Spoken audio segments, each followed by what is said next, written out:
하나님 말씀 봅니다. 하나님 말씀 열왕기하 5장 1절에서 3절까지만 보겠습니다. 열왕기하 5장 1절에서 3절까지 같이 읽겠습니다. 아람 왕의 군대 장관 나아만은 그의 주인 앞에서 크고 존귀한 자니 이는 여호와께서 전에 그에게 아람을 구원하게 하셨음이라. 그는 큰 용사이나 나병 환자더라. 전에 아람 사람이 떼를 지어 나가서 이스라엘 땅에서 어린 소녀 하나를 사로잡음에 그가 나아만의 아내에게 수종들더니 그의 여주인에게 이르되 우리 주인이 사마리아에 계신 선지자 앞에 계셨으면 좋겠나이다. 그가 그 나병을 고치리이다 하는지라. 아멘. 어제는 기근 때 행한 엘리사의 두 가지 이적에 대해서 살펴보았습니다. 이렇게 해서 이제 4장에서 언급된 5가지 이적을 모두 살피게 되었는데, 이 이적에 공통점이 있다라면 이 이적의 그 혜택을 받은 사람들이 다 이스라엘 백성들이라고 하는 공통점이 있습니다. 근데 이제 5장에서는 엘리사가 이방인을 고치는 이방인 나아만, 그리고 더더군다나 이스라엘 입장에서 보면 종교적으로 부정한 자인 나병 환자인 나아만을 고치는 이 사건이 주를 이루는 이제 5장을 살펴보게 됩니다.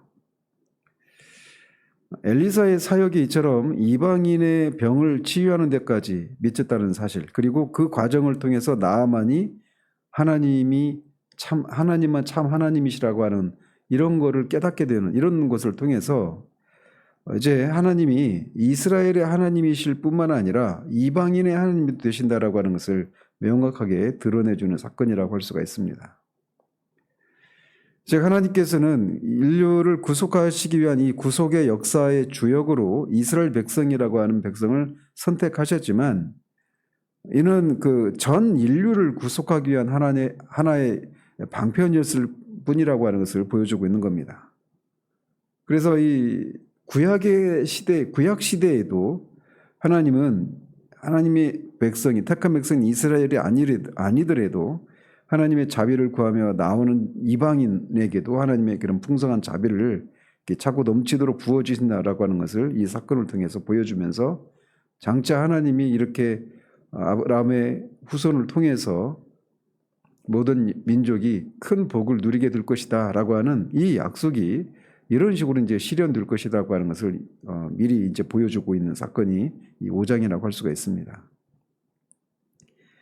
그래서 5장은 크게 세 부분으로 구분해서 볼 수 있는데 저는 이제 그 구분을 따르지 않고 어쨌든 이 5장에서의 이 내용이 굉장히 이 복음적인 내용이 복음이 무엇인가, 그 복음을 접했을 때 복음을 필요로 하는 그 인간의 그 절망적인 상황, 그럼에도 불구하고 자신이 그 복음이 필요함에도 불구하고 그 자신이 그런 절망적인 상황에서 벗어날 수 있는 유일한 길이 복음 이외에는 길이 없음에도 불구하고 그것을 믿지 못하는 어떤 사람들의 모습, 이런 것들을 우리가 이제 보게 됩니다.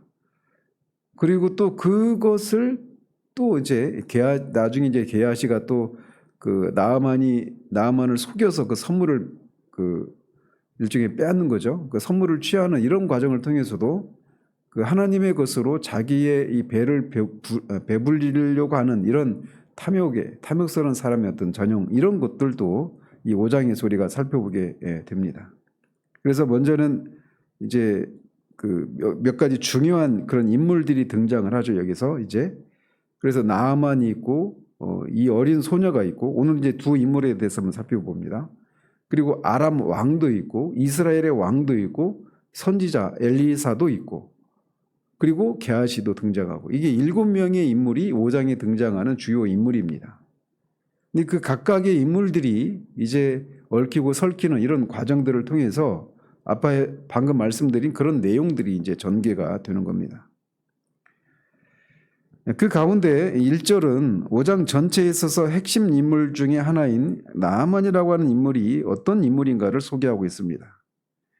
나아만은 아람의 군대 장관이었다라고 말을 합니다.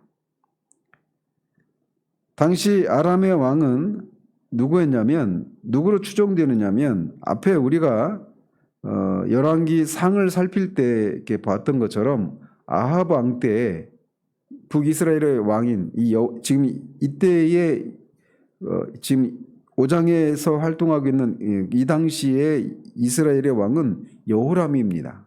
여호람은 아합의 아들이죠. 아합의 첫째 아들이 아하샤가 2년 만에 죽고 그의 뒤를 이어서 이제 여호람이 그의 아하샤의 동생인 여호람이 이스라엘의 왕이 되는데 이 아합 왕이 살았을 때 아람과 2번에 걸쳐서 전쟁을 벌입니다. 그때 엘리야의 도움을 통해서 그 전쟁에서 승리를 하게 되는데 그 당시의 아람 왕이 바로 여기 등장하는 아람 왕입니다. 그래서 이 아람 왕은 베나닷 2세로 이렇게 추정이 되는 인물입니다. 그리고 이 나아만은 이 5장에 처음으로 등장하는 인물인데 그 베나닷 2세로 추정되는 아람 왕 앞에서 크고 존귀한 자다라고 소개를 하고 있습니다. 그러면서 그가 이렇게 아람에서 크고 존귀한 자로 대접을 받았던 이유를 여호와께서 전에 나아만으로 하여금 아람을 구원하게 하셨기 때문이다라고 밝히고 있습니다. 이것은 배타적인 이스라엘 사람들의 입장에서는 매우 파격적이고 충격적인 진술로 다가올 수가 있습니다. 아니 여호와 하나님이 이방인인 나아만을 통해서 이방 나라인 아람을 전쟁의 위기에서 건지게 하셨다. 이게 이스라엘 입장에서도 또 우리 입장에서도 보면 굉장히 충격적인 일이기도 하죠. 어떻게 하나님이 이방 나라를 그 이방 나라인 아람을 그 위기에서 전쟁의 위기에서 건지기 위해서 이 나아만이라고 하는 이 장군을 사용하셨는가? 그런데 이것을 역시 하나님께서 온 천하의 역사를 주관하시는 유일한 참 하나님이라는 사실을 그 사실 빼고는 설명을 할 수 없는 그런 상황인 것이죠. 즉 하나님이 이 세상을 통치하시는데 하나님의 통치는 택한 백성 이스라엘에게만 미치는 것이 아니라 그 대적 이방인이라 할지라도 하나님의 영광이라고 하는 목적을 위해서는 하나님이 주권적으로 이렇게 이방 나라도 통치하고 계신다라고 하는 것을 이 사실을 통해서 보여주고 있는 겁니다. 그래서 우리가 웨스트민스터 신앙고백서도 살펴봤던 것처럼 섭리의 목적이 무엇인가라고 할 때 하나님의 지혜와 공의와 권능을 드러내서 하나님의 영광을 위해서 섭리를 하신다. 이 섭리의 궁극적인 목적이 하나님의 영광이 있다라고 이미 배운 바가 있는데 지금 여기서도 우리가 이것을 볼 수가 있는 겁니다. 그래서 하나님의 영광을 위해서 하나님은 이렇게 이방 나라도 다스리시는 그런 하나님이시다라는 것이죠.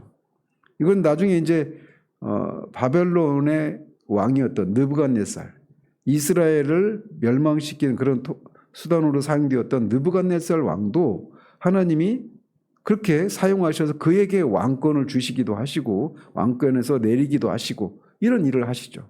그리고 느부갓네살도 그걸 깨닫고 하나님이 그런 분이라고 하는 것을 고백하게 되기도 하고 또 나중에는 이제 그 포로로 끌려갔던 이스라엘 백성이 이 바사왕 고레스 왕에 의해서 다시 이스라엘로 돌아오게 됩니다.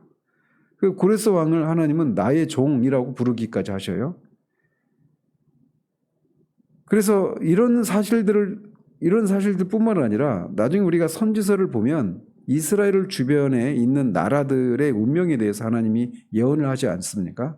그래서 그런 것을 통해서 하나님이 온 세상을 통치하시는 크고 작은 모든 일들을 관장하시고 통치하시는 그런 만유의 하나님이시라고 하는 것을 우리가 이 사실에서도 볼 수가 있는 것입니다. 그래서 지나가면서 말씀을 드리자면 하나님은 이렇게 우상 숭배자라 하더라도 얼마든지 구속사를 위해서 그들을 사용하실 수 있다라고 하는 것을 여기서 우리가 볼 수가 있는 겁니다. 나아만도 아람을 구원한 일을 하시고 그리고 그렇게 얻은 명성을 가진 나아만을 이제 이스라엘에 있는 참 선지자 엘리사에게 찾아와서 하나님의 권능으로 그가 나음을 받는 것을 통해 그 이방인의 입에서 하나님만이 참 하나님이시다라고 하는 것을 고백하게 하시는 이것을 통해서 하나님이 영광을 받으시는 이런 일을 하신단 말이죠.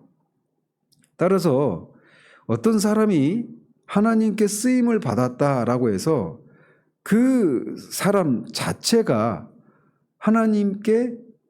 하나님께서 인정하시고 더 나아가서 그가 구원받았다 이렇게 볼 수가 없는 사례들도 얼마든지 있을 수 있다는 것입니다. 하나님의 영광을 위해서 하나님은 얼마든지 그 사람 자체가 구원에 이르지 못하는 그런 사람임에도 불구하고 그를 통해서 하나님이 영광을 취하시는 어떤 일을 하실 수 있다라는 것입니다. 저는 근자의 우리나라에서도 그런 논쟁들이 많잖아요. 어떤 한 역사적인 인물에 대한 평가를 하나님이 쓰셨으니까 그가 하나님의 사람이고 그가 한 모든 일들이 옳다. 이거는 넌센스죠. 어쨌든 이 유대인 역사가 요세푸스에 의하면 1절에서 언급되고 있는 나아만이 아람을 구원한 전쟁이 앞에 열왕기상에서 살폈던 아합이 그 전사한 전쟁 있지 않습니까? 길랏 라모 전쟁. 거기에서 이 나아만이 아람을 그 승리를 거두게 했다라고 그렇게 전하고 있습니다. 물론 확실한 건 아니지만 충분히 이해할 만한 그런 모습이라고 생각할 수 있어요. 자, 이런 면에서 보면 나아만은 아람의 입장에서 보면 구국의 영웅이라고 할 수가 있는 겁니다. 더더군다나 군사력이 곧 국력이었던 고대 사회에서 그 군대를 총괄하는 군대 장관이라면 이 나아만은 서열 2인자에 해당되는 엄청난 권력자라고 할 수가 있죠. 그래서 실제로 그를 큰 용사라고 저자는 소개하고 있습니다. 그런데 문제는 그가 나병 환자였다라는 것이었습니다. 그는 큰 용사였습니다. 그러나 나병 환자였습니다. 이렇게 되어 있습니다. 문장이. 문제는 언제나 바로 이 그러나라고 하는 것이 문제인 것입니다.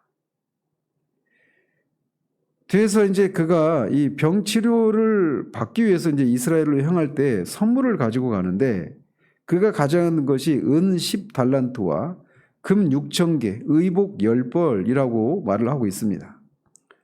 이것은 이제 은의 경우에는 340kg, 그 다음에 금은 68.4kg이 됩니다.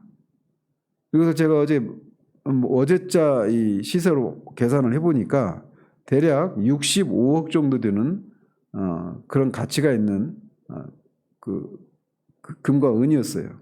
그리고 또 옷 10벌도 가지고 갔다고 하는데 이 옷 10벌이 뭐 간단한 면티나 이런 거 아닙니다. 그래서 옛날 이 고대의 옷 한 벌의 가치가 제가 친구 때 어떤 그 교수님 얘기하기로는 옷 한 벌의 가치가 오늘날의 자동차도 경차부터 다양한 차들이 있지만 어쨌든 자동차 한 대 정도 값이었다 이렇게 얘기를 합니다. 그러니까 그러니까 이런 선물을 가지고 이렇게 선물로 가져가는 것이 수십억, 60억이 넘는 그런 돈이었으니까 그가 그의 재산은 엄청나게 많았다라고 추정할 수 있겠죠. 즉 이것을 통해서 나아만이 엄청난 재력가이기도 했다라고 하는 것을 말해주고 있는 겁니다. 즉 나아만은 돈도 있고 권력도 있고 명성을 가진 이 모두를 소유한 사람이었던 겁니다. 이 돈과 권력과 명예 이 모든 것들은 사람들이 그것 중에 하나만이라도 내가 가졌으면 이라고 바라는 그런 것들입니다. 그런데 나아만은 이 세 가지 모두를 가진 인물이었습니다. 그렇지만 그것으로 해결할 수 없는 난제가 있었으니 그것은 그가 나병 환자였다라는 것입니다. 어떤 분들은 여기서 나병으로 번역한 이 단어가 꼭 오늘날 그 한센시 병에 해당되는 이 나병만을 가리키는 것이 아니라 어떤 다양한 종류의 피부병을 가리키는 단어로도 쓰인다 이렇게 해서 여기서 이 사람이 나병이 아니라 어떤 그런 중증 어떤 피부병이 아니었겠느냐. 그러면서 그 이유를 그가 전쟁에 나갈 정도면 나병이 아니었을 것이다. 그리고 이스라엘 왕 앞에 그렇게 접견하러 나가지 않습니까? 뒤에 보면. 근데 그런 나병이면 사회 속에서 사람들과 이렇게 격리를 해야 될 것인데 이런 모습들을 보면 그가 그 나병이 아니라 어떤 중증 피부병이었을 것이다 이렇게 주장을 하는데 저는 이제 이 나병으로 보는 것이 맞다라고 생각을 합니다. 왜냐하면 당시 이스라엘 사회에서는 나병을 격리시켰지만 아람의 경우는 따로 그런 조치가 없었고 또 나병이라 하더라도 중증이 아니라면 얼마든지 전쟁을 수행할 수 있는 그런 것이 가능하기 때문에 그렇습니다. 제가 기억은 안 나지만 실제 존재했던 그런 인물인데 역사적인 인물인데 그가 이 나병에 걸려서 이 마스크를 쓰고 전쟁에 나가서 이렇게 승리를 하고 이런 장면도 있거든요. 제가 지금 기억은 안 나는데 역사적인 인물인데 어쨌든 그래서 성경의 번역대로 나병으로 봐도 무방합니다. 자, 이것을 통해서 우리는 이제 어제 우리가 이스라엘이 처한 이 극한 상황, 7년 기근 동안에 벌어졌던 그 상황 가운데서 유일한 희망이 하나님의 은혜와 하나님의 능력에 있다라고 하는 사실을 어제 우리가 살폈는데 이 사실을 통해서 이방인 나만의 경우에도 마찬가지로 하나님의 능력 이외에는 소망이 없다라고 하는 것을 그가 가진 문제를 통해서 우리에게 시사해 주고 있는 겁니다. 우리말에 이웃집 사정은 가서 살아보기 전에는 알 수 없다라고 하는 말이 있는 것처럼 모든 사람들은 다 스스로 해결할 수 없는 문제들을 떠안고 살아갑니다. 부자는 부자대로, 가난한 사람은 가난한 대로, 권력자는 권력자대로, 지배를 받고 있는 사람들의 경우에는 그 사람들의 경우대로 누구나 자신이 가지고 있는 역량으로는 해결할 수 없는 그런 문제들을 다 가지고 살아갑니다. 여기 등장하는 나아만처럼 말이죠. 사람들은 그런 상황에서 나아만이 가졌던 이 세 가지 중에 하나만이라도 자기 것이라면 자신이 처한 이 상황에 도움이 될 텐데 라고 하는 생각을 하게 됩니다. 그래서 돈 문제로 어려움을 겪는 사람은 돈만 있다라면, 권력만 있다라면, 명예만 있다라면 이런 것을 가지고 그렇게 자신이 처한 어떤 문제를 해결을 받을 수 있을 텐데 이런 생각을 하는데 나아만은 그 모든 것을 가졌지만 그것들로도 자신이 해결할 수 있는 문제를 가지고 있었던 겁니다. 이것은 어제도 말씀드린 대로 모든 사람이 그 무엇으로도 해결할 수 없는 죄의 문제 앞에서 그렇게 절망하고 있는 이런 상황을 보여주는 상징적인 모습이라고 할 수가 있습니다. 따라서 이런 나아만이 나병이 낫고 변화되는 과정, 그리고 병이 낫기 전에 그가 보인 반발 등은 죄의 문제를 해결받아야 할 죄인이 구원에 이르는 과정을 상징적이고 압축적으로 보여주는 사건이라고 할 수가 있는 겁니다. 그래서 앞에서도 말씀드린 것처럼 이 5장은 굉장히 복음과 관련된 그런 내용들이 굉장히 숨어있는 그런 장이라고 할 수가 있어요. 자, 그렇게 나아만이 가진 그 무엇으로도 해결할 수 없는 그 절망적인 상황 가운데 있을 때 그 문제를 해결할 수 있는 한 인물이 등장을 하는데 그 인물은 정말 이 나아만과는 비교가 되지 않는 위치에 있는 한 어린 여자였습니다. 그 여자 종은 아람 사람이 떼를 지어서 나가서 이스라엘을 침범했을 때 사로잡아온 한 어린 소녀였습니다. 그러니까 포로로 끌려온 이스라엘 여자 종이었던 거죠. 아합이 길앗 라못의 그 전쟁에서 죽은 후에 이스라엘과 아람과의 전쟁은 끝나기는 했지만 국경에서는 그런 전운이 끊임없이 감돌았고 아람 군인들이 종종 떼를 지어서 이스라엘을 침범해서 식량이나 이런 것들을 약탈해 갔는데 그런 와중에 이 소녀도 잡혀왔던 겁니다. 여기서 열왕기 저자는 1절의 나아만과 이 2절의 히브리 소녀를 이제 대조시키고 있습니다. 먼저 나아만은 크고 존귀한 자 이렇게 소개된 반면 이 소녀는 어리고 작은 자라고 소개를 합니다. 그리고 나아만은 아람 사람인 반면 이 소녀는 이스라엘 사람입니다. 뿐만 아니라 나아만은 주인이었던 반면 이 소녀는 그의 지배 아래에 있는 노예, 종이었습니다. 나아만은 아람의 총사령관으로서 그의 왕 앞에 있는 존재였지만 이 아이는 나아만의 아내 앞에 있는 그런 존재입니다. 무엇보다도 이 여자아이는 아람 군대가 습격해서 포로로 잡아온 어린 여종인데 나아만은 바로 그를 잡아온 군인입니다. 이 아이는 아람 군대 장군인 이 나아만의 유능함을 보여주는 산 증인이라고 할 수가 있습니다. 무엇보다도 이 아이는 이방 땅에서 아무런 권리도 없고 나그네와 외국인이면서 또 동시에 노예로 살고 있는 정말 무명의 그런 처지에 있는 어린 소녀입니다. 단순히 그냥 어린 소녀라고만 소개하고 있어요. 따라서 이 아람이라고 하는 이 나라 안에서 이 여자아이보다 더 비천한 계층에 있는 사람은 없다라고 할 수 있는 가장 최하층에 있는 그런 사람이 바로 이 어린 여자입니다. 이에 비해서 나아만은 앞에서도 말씀드린 것처럼 왕 다음과는 서열 2위에 해당되는 그런 지위에 있는 그런 존귀한 자였습니다.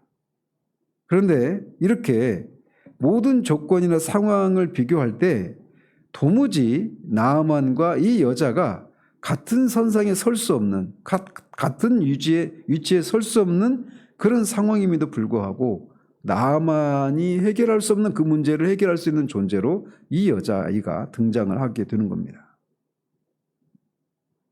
그동안 어떤 것으로도 해결할 수 없었던 나아만의 문제를 풀 수 있는 열쇠를 이 소녀가 가지고 있었던 것입니다. 이것을 통해서 하나님은 때로는 세상의 미련한 자들을 택해서 지혜로운 자들을 부끄럽게 하시고 세상의 약한 자들을 택해서 강한 자들을 부끄럽게 하시는 그런 하나님이시다라고 하는 것을 이 대조를 통해서 우리에게 보여주고 있는 겁니다.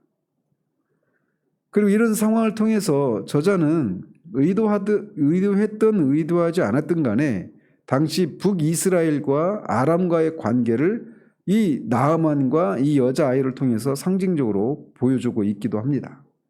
그래서 나아만이 이 여자아이를 사로잡았던 것처럼 당시 이 북이스라엘은 강대국 아람의 영향력 아래에 있는 그런 관계였다라고 하는 것을 보여주기도 합니다. 그리고 또 동시에 말씀드린 것처럼 나아만에게 나병이 있었다라고 하는 이 사실은 아람이 죄로 인해서 부패 스스로 해결할 수 없는 상태에 빠져 있다라고 하는 것을 상징적으로 보여줍니다.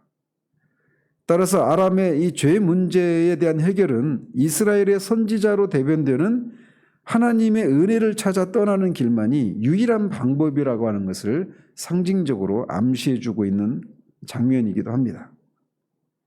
자, 한편 이렇게 이스라엘 출신의 이 어린 소녀가 아람의 권력자 나아만 집안의 종이 된 것은 창세기 39장에 요셉이 애굽의 시위대장 보디발의 집의 종으로 팔려가게 이것과 비견될 수 있는 그런 상황이라고 할 수가 있습니다. 이런 상황은 독자들로 하여금 과거 요셉을 통해서 역사하신 하나님께서 이 어린 여자 종을 통해서 역사하실 것이다라고 하는 기대감을 갖게 하고 있는 것입니다. 그러면서 또 동시에 이 열왕기서의 1차 독자인 바벨론의 포로로 잡혀가 있는 택한 백성 이스라엘 백성이라고 하는 이 입장에서 볼 때 이 상황은 이제 자신의 상황을 이런 하나님, 요셉을 통해서 역사하셨던 하나님, 그리고 이 어린 여자 종을 통해서 역사하셨던 하나님, 이 하나님에게만 자신들에게도 소망이 있다라고 하는 것을 이제 이런 것을 통해서 보여주고 있는 것이기도 합니다. 그런데 어쨌든 이 어린 소녀가 그렇게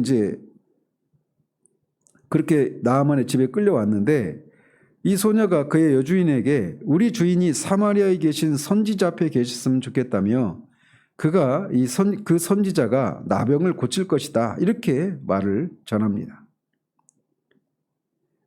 이렇게 볼 때 이 여종이 자신의 주인에게 이런 말을 할 수 있었다라고 하는 걸 보면 이 어린 소녀가 그 나아만의 집안에서 어느 정도 인정받는 위치에 있었고 여주인과도 대화를 나눌 수 있는 그런 위치에 있었던 것을 우리가 볼 수가 있습니다. 그래서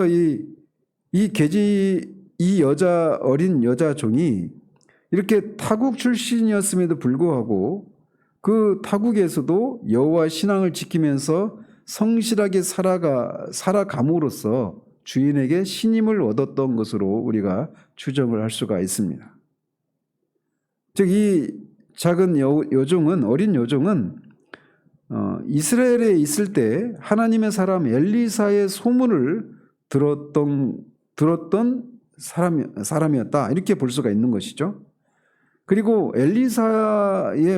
엘리사야말로 주인 나만의 병을 낫게 하실 수 있는 참 하나님의 사람으로 믿었던 것이 틀림이 없습니다. 그래서 만약에 이 어린 소녀 입장에서 보면, 만약에 이렇게 말을 전했는데 실제로 갔는데 만약에 고쳐주지 못했다, 그러면은 이 소녀 입장에서 보면 자신의 목숨이 위태로울 수도 있는 겁니다. 그 주인이 그렇게 그 많은 선물을 가지고 그 군대 장관이 그 공무를 팽개치고 그렇게 이방 땅인 이스라엘까지 갔다가 빈손으로 돌아온다, 아무런 성과를 없이 돌아온다.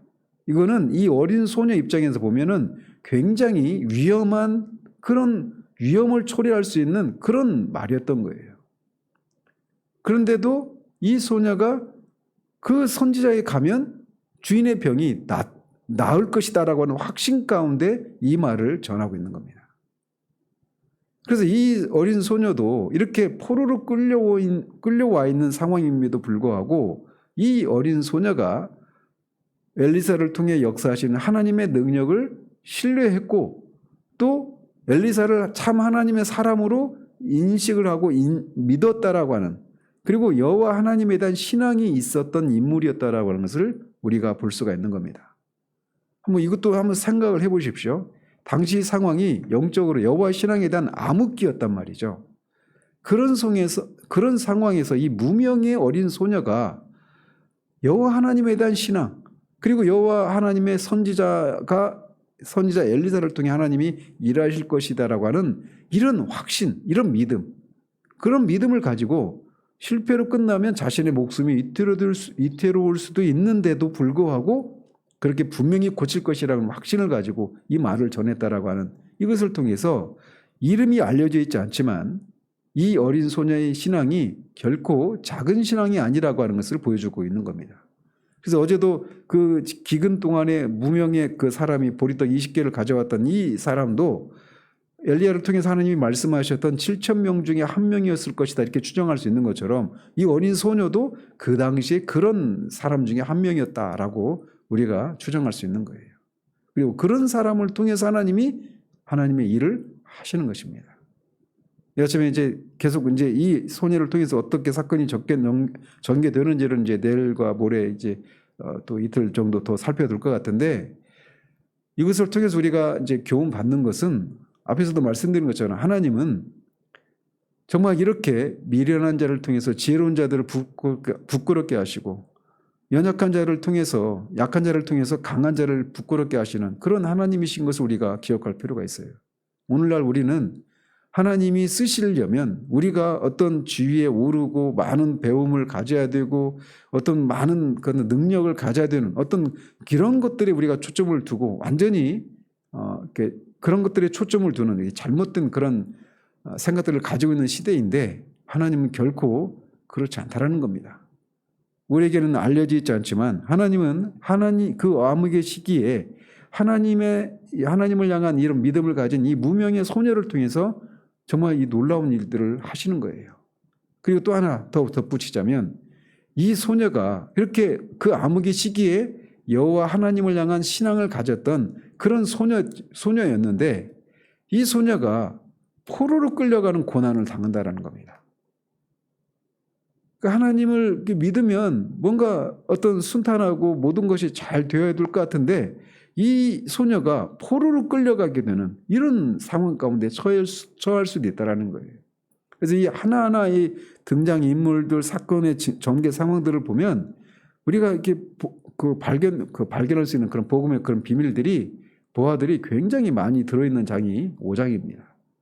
그래서 우리가 우리의 겉모습만 보고 우리의 외적인 이런 모습들을 보면서 하나님께서 들어 쓰시겠는지 안 쓰시겠는지 이런 판단들을 하는 이런 우를 범하지 않기를 바랍니다.